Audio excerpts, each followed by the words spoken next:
ശബരിമല സ്വർണ്ണ കവർച്ചയിൽ ഉണ്ണികൃഷ്ണൻ പോറ്റി വീണ്ടും അറസ്റ്റിൽ. കട്ടിളപ്പാളി സ്വർണം മോഷ്ടിച്ച കേസിലും പോറ്റിയുടെ അറസ്റ്റ് രേഖപ്പെടുത്തി. റാന്നി കോടതിയിൽ ഹാജരാക്കിയ ശേഷമാണ് ഇയാളെ അറസ്റ്റ് ചെയ്തത്.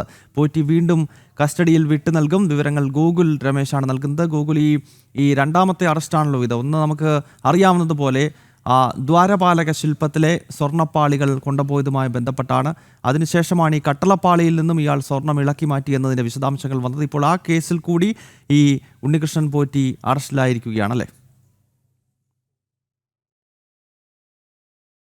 രണ്ട് കേസുകളിലും ഒന്നാം പ്രതി ഉണ്ണികൃഷ്ണൻ പോറ്റി തന്നെയാണ്. അതിൽ നേരത്തെ ദ്വാരപാലക ശില്പങ്ങളുടെ കേസിൽ സ്വർണ്ണ കവർച്ച കേസിൽ മാത്രമായിരുന്നു അറസ്റ്റ് രേഖപ്പെടുത്തിയിരുന്നത്. ഇപ്പോൾ രണ്ടാമത്തെ കേസായിട്ടുള്ള കട്ടളപ്പാളിയിലെ സ്വർണ്ണ കവർച്ച കേസിലും കൂടെ പോറ്റിയുടെ അറസ്റ്റ് രേഖപ്പെടുത്തിയിരിക്കുകയാണ്.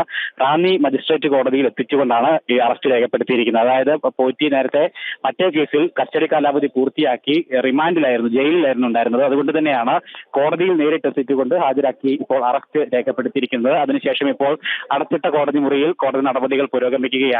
ഈ പോറ്റിയെ വീണ്ടും കസ്റ്റഡിയിൽ ആവശ്യപ്പെട്ടിരിക്കുകയാണ്. അന്വേഷണ സംഘം പരമാവധി ദിവസം കസ്റ്റഡിയിൽ ആവശ്യപ്പെട്ടിരിക്കുകയാണ്. പക്ഷേ നേരത്തെ കസ്റ്റഡിയിൽ ലഭിച്ചിരുന്ന ഒരു സാഹചര്യം ഉണ്ടായിരുന്നത് കൊണ്ട് തന്നെ തുടരെ വീണ്ടും കസ്റ്റഡിയിൽ അനുവദിക്കരുത് എന്നുള്ളൊരു ആവശ്യം കോടതിയിൽ ഇപ്പോൾ ഉന്നയിച്ചിട്ടുണ്ട് എന്നാണ് മനസ്സിലാക്കുവാനായിട്ട് സാധിക്കുന്നത്. എന്തായാലും ശബരിമല സ്വർണ്ണ കവർച്ചയുമായി ബന്ധപ്പെട്ട കേസിലെ ഒന്നാമത്തെ പ്രതി ഉണ്ണികൃഷ്ണൻ പോറ്റിയെ ഇപ്പോൾ മറ്റൊരു കേസിൽ കൂടി അറസ്റ്റ് ചെയ്തിരിക്കുന്നു. അത് ശബരിമലയിൽ നിന്ന് തന്നെ കട്ടിളപ്പാളിയിൽ നിന്നും സ്വർണ്ണങ്ങൾ ഇളക്കി മാറ്റിയതുമായി ബന്ധപ്പെട്ട കേസിൽ കൂടി ഉണ്ണികൃഷ്ണൻ പോറ്റിയുടെ അറസ്റ്റ് രേഖപ്പെടുത്തിയിരിക്കുകയാണ്. ഗൂഗിളാണ് ഈ വാർത്തയുടെ വിശദാംശങ്ങൾ നൽകിയത്.